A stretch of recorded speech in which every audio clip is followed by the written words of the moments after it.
911 operations. And so I want to thank everyone that's been a part of that. Obviously, as issues come up with anyone's safety, they're going to be there and able to respond, and being safe is the number one thing. If you're in an area that still has standing water, be very careful of that. Don't try to drive through high water. Understand that power lines could be down in it as well.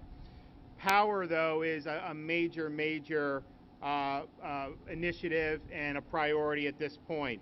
At the peak of the storm, we had 250,000 homes that had power disconnected. So far, the utility companies have been able to restore power to 40,000 of those homes, and they do have crews here working. They're going to be working 24/7 to be able to get the power back on. So we're working closely with those power companies. What I've asked the Florida Highway Patrol as well as the Florida Department of Transportation to do is to make sure they have the ability to get into the places that they need. You know, there's some parts of Northwest Florida. I know I-10, I think over in Okaloosa, there was water cresting. And so you're seeing different challenges regarding to getting around different areas. Sometimes they have to limit the lanes. Just understand, if you're somebody that is just kind of going out to drive, now may not be the best time to do that. It's really slowing down being able to get all the utility trucks where they need to be. But I've asked Florida Highway Patrol, I've asked Department of Transportation, do whatever you need to do to get those trucks in because we want to get power on as expeditiously as possible. It's some of these are not easy to do, particularly if you have flooding and the way it can impact some of these lines. So we believe time is of the essence to get everyone in. Our Division of Emergency Management here is deploying more than 200 generators of all sizes, some for things like traffic lights, other to assist with big multi-story buildings. We also have 100 pumps deployed into impacted areas to assist with power outages and flooding. We're also deploying 50 trucks with light towers to support power restoration and traffic movement during the overnight hours. You know, some of these, I asked one of the power companies, that, yeah, it seems like because it wasn't as windy, we don't see as many down power lines, but actually some of the power lines are in wooded areas, so even small trees and limbs can bring down some of these lines. So when you're doing that around the clock, you really do need to have those light towers. Also, we have had one assisted living facility in Santa Rosa County without power, and we're assisting with the evacuation of 85 residents to a sister facility. This is the only medical facility currently requiring evacuation. We did have one hospital's off-site emergency department and 47 long-term care facilities do have the generators, and obviously that's state law that you have a generator on site. We're also making sure that people have food, water, and shelter. The Florida Division of Emergency Management has deployed 972,000 bottles of water, 179,000 meals. The water will be key as 3 boil water notices have been issued by the Ocean System in Okaloosa County, Emerald Coast Utilities in Escambia County, Panama City, Fountain Avenue, and Bay County. Mobile feeding kitchens are being set up now and will be up and running tomorrow. So far, 9 general county shelters have been open and 5 non-congregate hotel shelters. All of these shelters have adequate PPE, and the system is working to keep people safe in light of the ongoing COVID-19 epidemic. Transportation, the Florida Department of Transportation has closed 6 bridges for safety. The 3 Mile Bridge has a significant section missing, and several barges and other large debris are in the waterways that may impact other bridges. A section of I-10 near Crestview has also closed due to flooding. FDOT mobilized bridge inspection teams and is performing rapid inspections and push operations. We want all bridges, of course, open, but we want it to be done safely. We do have the Secretary of Transportation in Florida looking at the damage, particularly the 3 Mile Bridge. We understand how important that is for folks getting to and from different parts of Escambia County. And so it's a priority. At the same time, there's some structural damage, and so it makes it a little bit more challenging when you may have to rebuild major parts of the bridge. And so he's going to look at that, his team, provide an assessment, and what I'd like to do is tell them, go as fast as you can to get it going, but then also just let the people here know, here's the time frame that we're looking at. And we don't necessarily know what the time frame will be. Right now, we're also having our Department of Education work with schools that are impacted so that they can figure out the best way to make up for lost time. We've also have, through the Department of Economic Opportunity, the Business Damage Assessment Survey to allow businesses to report those impacts. We are here as a state to support Northwest Florida, and I can tell you, having spoken with the White House and members of FEMA, Homeland Security, federal government's going to be here helping as well. They already are. The Coast Guard's done a lot already. So we have all hands on deck.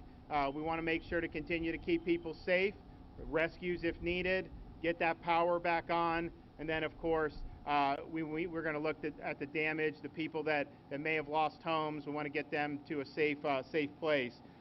Continue to watch the local news, listen to the local officials as new advisories may come out, and of course be careful around the standing water. It can be very, very hazardous.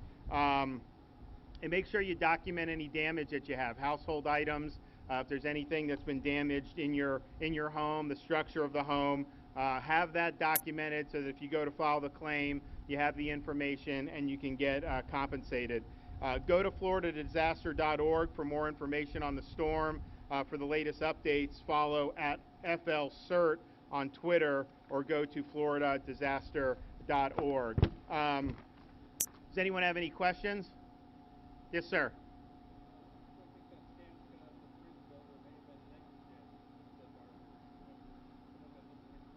So the question is the owner of the barges, was there negligence involved? Yeah, the FDOT is looking into that. Look, I think that particularly after Ivan, I think people understood that this was something that you needed to take care of. I think the issue is we were looking at, or the National Hurricane Center was projecting a Mississippi impact. And we got a wobble to the east, and that obviously had greater impacts for Pensacola. My view is even though the state was following that same forecast, the Department of Emergency Management had people ready because you can't be sure when it's that close that it's not going to impact you. And so all these things that were staged in the hopes that it wouldn't have a direct impact. And of course we did, and so they're there. But I'd much rather have precautions taken and then not have to use whatever resources. So I think in this situation, it's probably a belief that it wasn't necessary. And whether that was done appropriately or not, I think people will look at it. But clearly, it's done a lot of damage. And I think if you live in some of those areas and not have access to that bridge, it's going to be very difficult for people to get around. Yes, sir.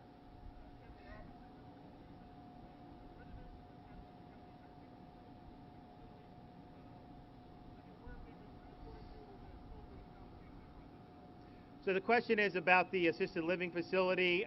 So they've been transferred to a facility that is a sister facility that's related. I'm not exactly sure which one. We can have ACA or the Department of Health provide that exact information. It's definitely challenging with COVID because folks in long-term care facilities are the most at risk for significant complications from COVID-19. Now, fortunately, we've been testing all the staff members, bi-weekly. They've obviously got PPE. They have a lot of resources now at their disposal. Federal government's provided over $100 million to different types of elder care facilities. And so it does make it more challenging, but I think this is something that they've been dealing with for a long time. And so I think they have the tools that they need to be able to handle it safely. Yes, sir.